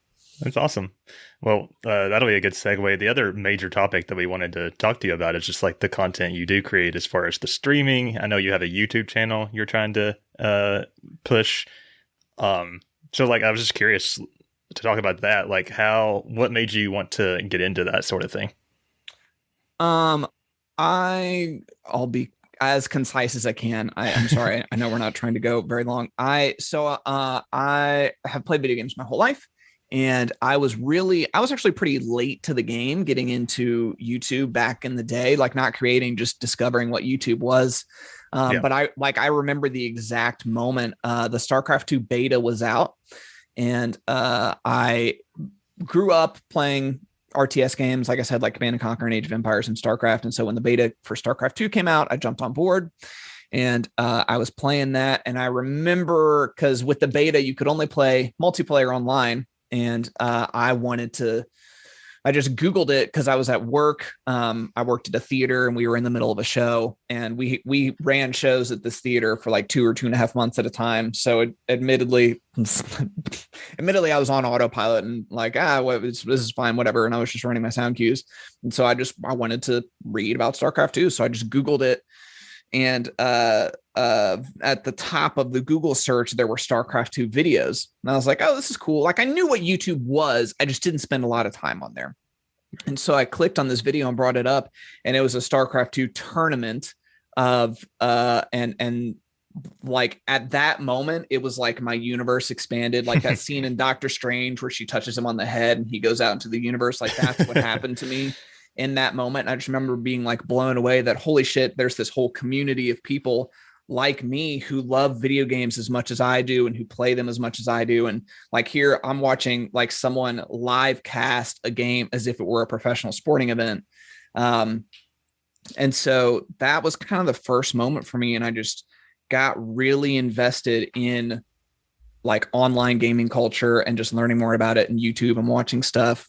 And then fast forward up to November of 2 years ago, so 2.5 years ago, I just remember thinking to myself, like, you know, I could probably try and actually do this. Like, I think it was always a pipe dream. And I always thought like, oh, it'd be neat if I was like some YouTube content creator and people were coming and watching my gameplay and stuff like that. But it was always just like, this would be cool, but whatever.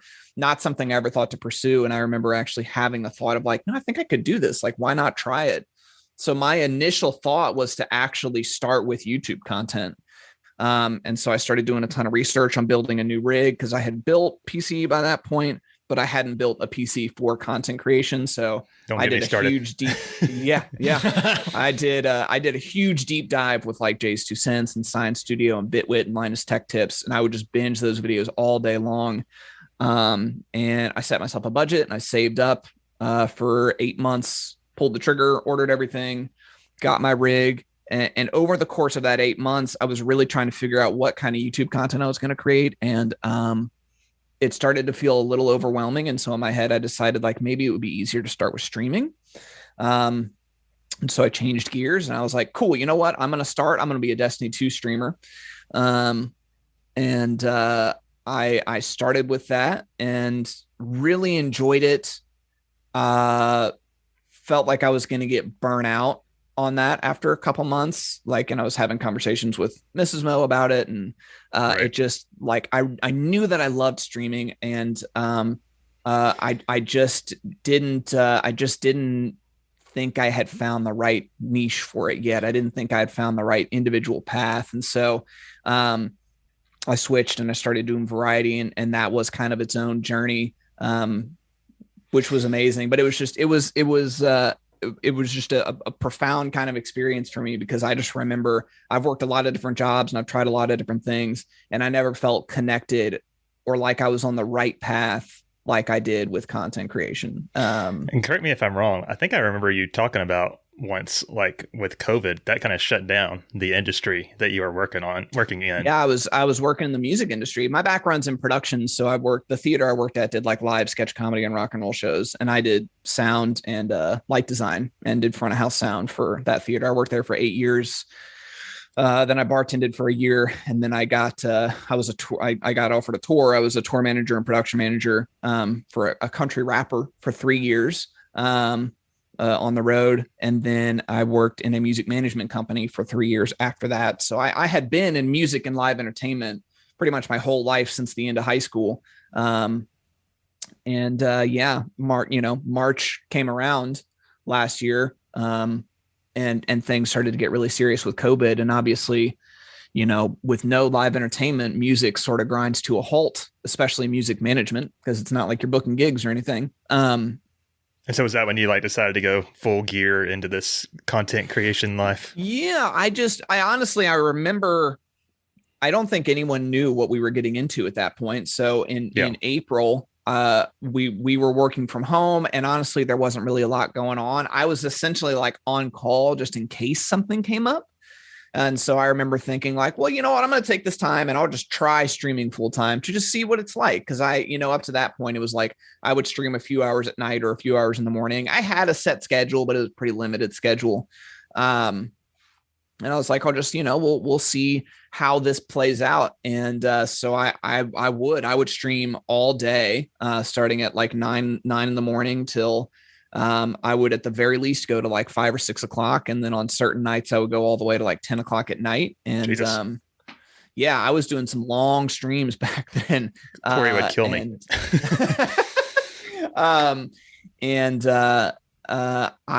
really, really enjoyed it. And again, it felt like I felt connected with that, unlike anything I had ever had. When I thought about streaming and creating content, I was this is what I'm supposed to do. This is what I should be doing. And I could tell just from watching the streams, and I might be wrong about this, but it seems like it's week by week, it's just going, bigger and bigger. I noticed your numbers have been up lately, and it's been a wild ride over the last few months. I think that you might be on your way to partner pretty soon. So congratulations on that. Thank you. Preemptive. Thank you.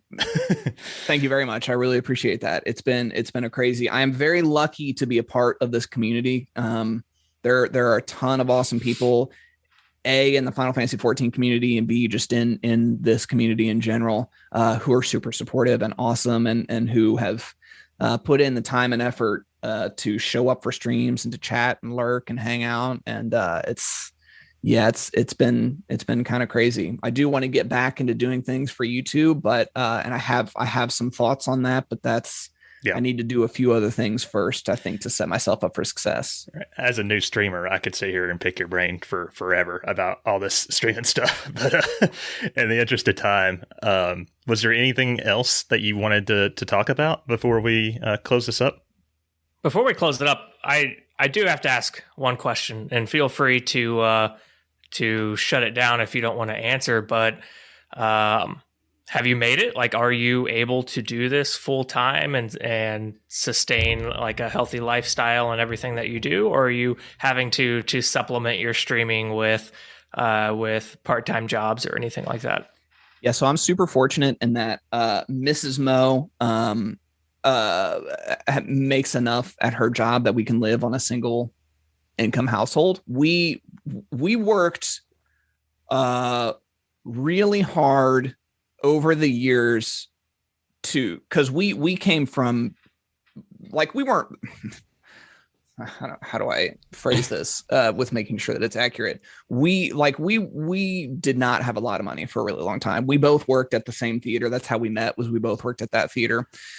And that theater was a nonprofit company.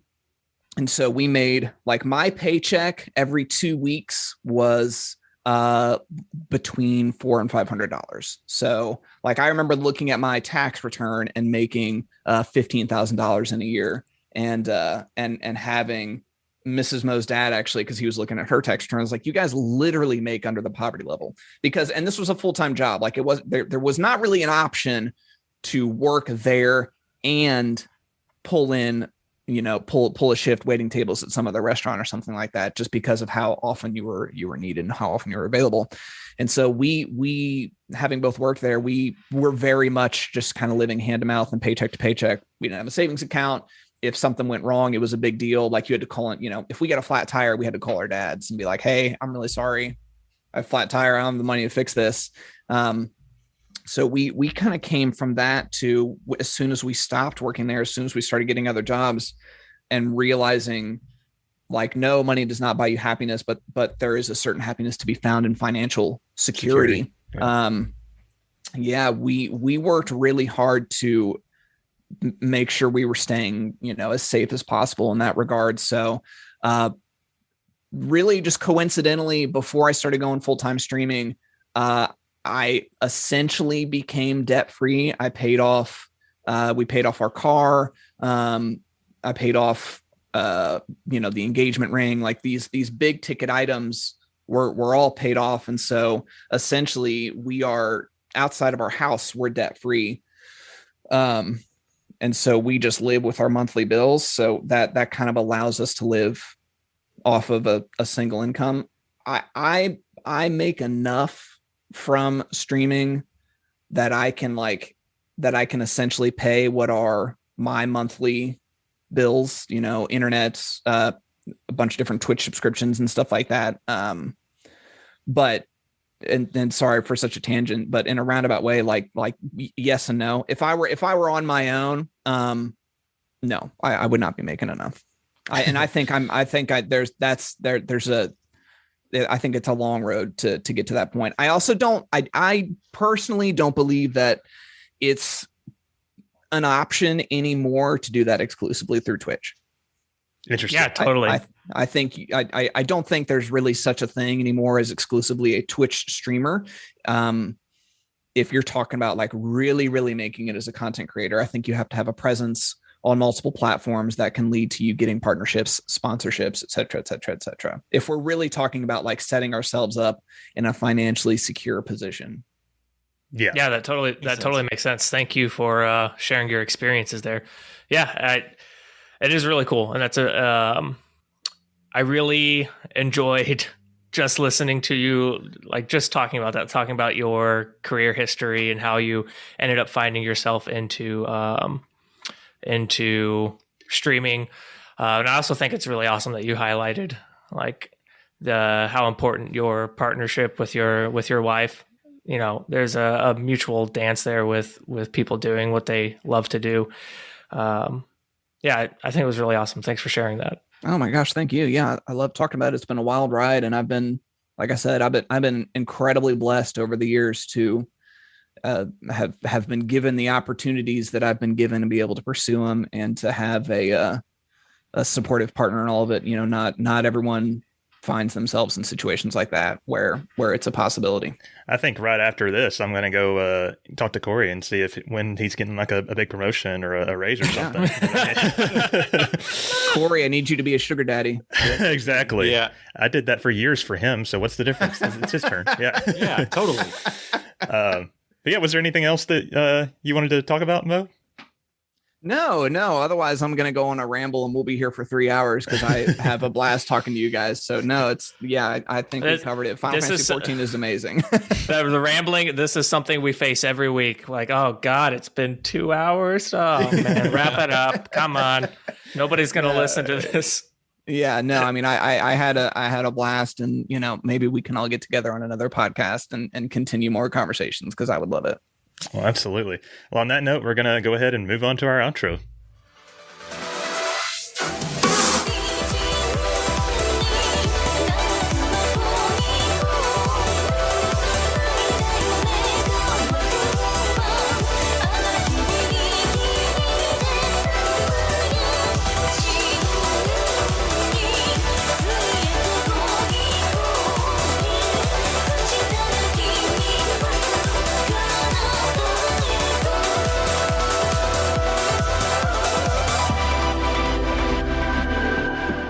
All right. So now that we've gotten to know the amazing Mo Raines, we're going to wrap things up here. Jay, what are we doing next week? So next week, we are going to release part 1 of the Final Fantasy V review. We did already record it, so you won't see a stream for it, but it's a good one. It's fun. And that does include Bill, so hit or miss there. Feel free to skip it if you don't want that, but it's okay. And we're going to be doing it's going to be a 3-part review. So part 2 and part 3 will also be this coming Tuesday and then the Tuesday after that. But before we move on to the plugs, I just wanted to thank Mo Raines one more time for coming onto the show. Great person. He's my secret man crush. And yeah, like you were saying, I really hope that we can get you back on the show at some point. Thank you so much. I've been so excited for this. I've been looking forward to it for like 2 weeks now. And yeah, anytime you want to chat some more, I would be happy to come on by. Awesome. I know Rich has been planning some kind of Realm Reborn review forever. So yes, as soon as I, get to a comfortable spot with it, then we're going to definitely have you on to talk about more story base of it. And then when Endwalker comes up, we're going to be talking more about that too. That's 2 thumbs up from me, buddy. Yeah. Was there anything that you wanted to plug directly, Mo? I know this is where you give us your Twitch link and all that. I stream Monday to Friday starting at 9 a.m. CST, twitch.tv/Mo Raines. Mo_Raines. Mo_Raines. Yeah. So I don't get called Moranis. I Final Fantasy 14 full time. I have a YouTube channel as well. I don't have a custom URL for that because I'm under 100 subscribers. But if you just search Mo Raines Gaming on YouTube, it'll come up. Right now, it's a lot of it's a lot of, I don't want to say variety content, but I did more like real life applications of video game lessons on my YouTube channel. But I'm hoping to, in the coming months, make a shift towards more Final Fantasy themed content over there as well. And then Mo Raines on Twitter, Instagram, all the socials. Come hang out. I love to chat. I am excited about the Final Fantasy content. Same. All right. So plugs. We'll kick us off, Jay. So don't forget to rate and review us on whatever it is you are catching this podcast through, but especially through Apple, like iTunes and stuff. So if you like us, you enjoy us, leave us a 5-star review. If you don't like us, feel free to leave a review, but I highly recommend that you email us first. Email us at rpgafteryears@gmail.com. Let us know what you don't like. What we can try and fix, and we'll try to make changes, or we'll say, hey, maybe this show's just not for you. But you can also send topic ideas, show ideas, suggestions through our email. So once again, rpgafteryears@gmail.com.